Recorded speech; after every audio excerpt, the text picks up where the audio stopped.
Isma bamukubye amasaso ezo abadde mu kibira okitegeera wali wali street bikomera okitegeera naye nga bigere kimu bibiri bisatu okuva ku main okitegeera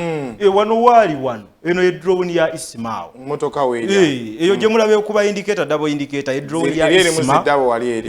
police awo nga womanye be ino kusala kechifo ntegeddeko omukyala gwe mulaba wansi awo mu ngoye eza black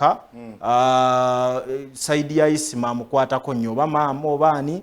naye nga y'omu ku booluganda ba Isma abadde yakajja mu kifo ekyo so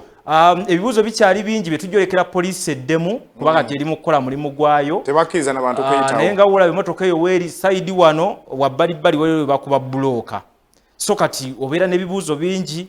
kubya abadde mu bulooka awo azaamugoberera okitegeera so ebibuuzo bikyali bingi nnyo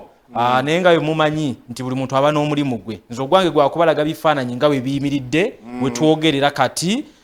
then ebisigadde nga bwe tulinda ab'ebyokwerinda naye nga kitalo nnyo ekya Isma Olaxes Isma Olaxes ono kyenyinza omwogerako musajja we yali yakava Sweden ndi omu ku bannayuganda abasooka okuinteractinga naye okola one on one yes okola interview ebifaananako bwe bityo naye ffe twatandikira nnyo mu bya music era interview ezasookera ddala kuba wobala Ibra yamukolako then nenzirako abantu ne bapikinga interest kuba yali alina ekintu ekyenjawulo tulina naye twakolako ano end of year ne tukolako ne round up naye wano ku Star TV yes twamukolako ku round up wano ku Star TV so embeera ya Isma you know bwe bityo ebikola ki bwe bifaanana essaawa eno yes abantu bekyanja okujja ng'abantu bawadde just ku kifaananyi naye ng'embeera bwetyo ate eyongera okukakasa omuntu ku kiti tubadde twogerako abadde abuusabuusa oba abadde alina akabuusabuusa nti mukwano gwe muganda we gwabadde awulira Isma Olaxes tannagibwa mu motoka kyensembi okutegeera emmotoka ekyaliwo okuleka nga kati evuddewo naye nga I think kiri part of kunoonyereza baba bakyakola kunoonyereza naye nga ndese patrol eya buli kika nga ne mu kkubo yennyini gyenzijire mpita nga nkomawo wano ndese patrol ez'enjawulo zongera kugenda mu bitundu by'ekyanja so omusajja asula mu kabuga awo wennyini mu katawuni nga wakatuuka mu junction waggulu si nti asula wabbali wa kabuga asula kyanja mu tawuni wennyini era ne wobeera waliwo ku kikomera emmotoka eyo weeri wansi oba olengera katawuni akaddala then Isma waali bigere era nawo bitono nnyo weeyongerako katono mu maaso ate we bakubidde minisita oba okitegeera kale kwegamba abeekyanja nammwe nno mukiriko naku njereere sayidi eyo kutya kwereere wiiki tennawera mufiiriddwako abantu mwakawulira amasasi emirundi egy'enjawulo ate ng'abantu bafa bodyguard minister then kati Isma Olaxes kale bye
Amanya n'eddoboozi nze Jona Saints. Omulundi guno ate sizze mu bulungi. Kitalo nnyo nyini ddala. Nyongera okutegeeza abantu bonna abatuwuliriza yonna gye buli, yonna gye muwangaalira, nti ate akawungeezi k'olunaku olwaleero ssaawa zibadde zikonokkiriza mu 3:30. Amawulire ate gazze si malungi yadde n'akamu. Omwami Jjajja Ichuli Dr. Isma Olaxes akubiddwa amasasi 8. Abamu ku babaddewo oba ababadde ku mulirwana awo batutegeezezza ng'ate bawulidde amasasi 8 bwe gavuze. Ono nno atiddwa abazigu abatanategeerekekwako.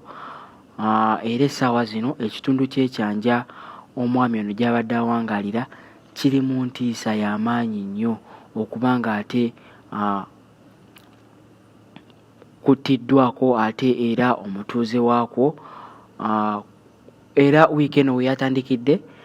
minisita owa Labour yattiddwa mu mbeera y'emu bweti, ate Jjajja Ichuli Isma Olaxes bw'atyo naye ate bwakubiddwa amasasi akawungeezi k'olwaleero. Ebyo bye bimu ku bye twakakuŋŋaanyaako ate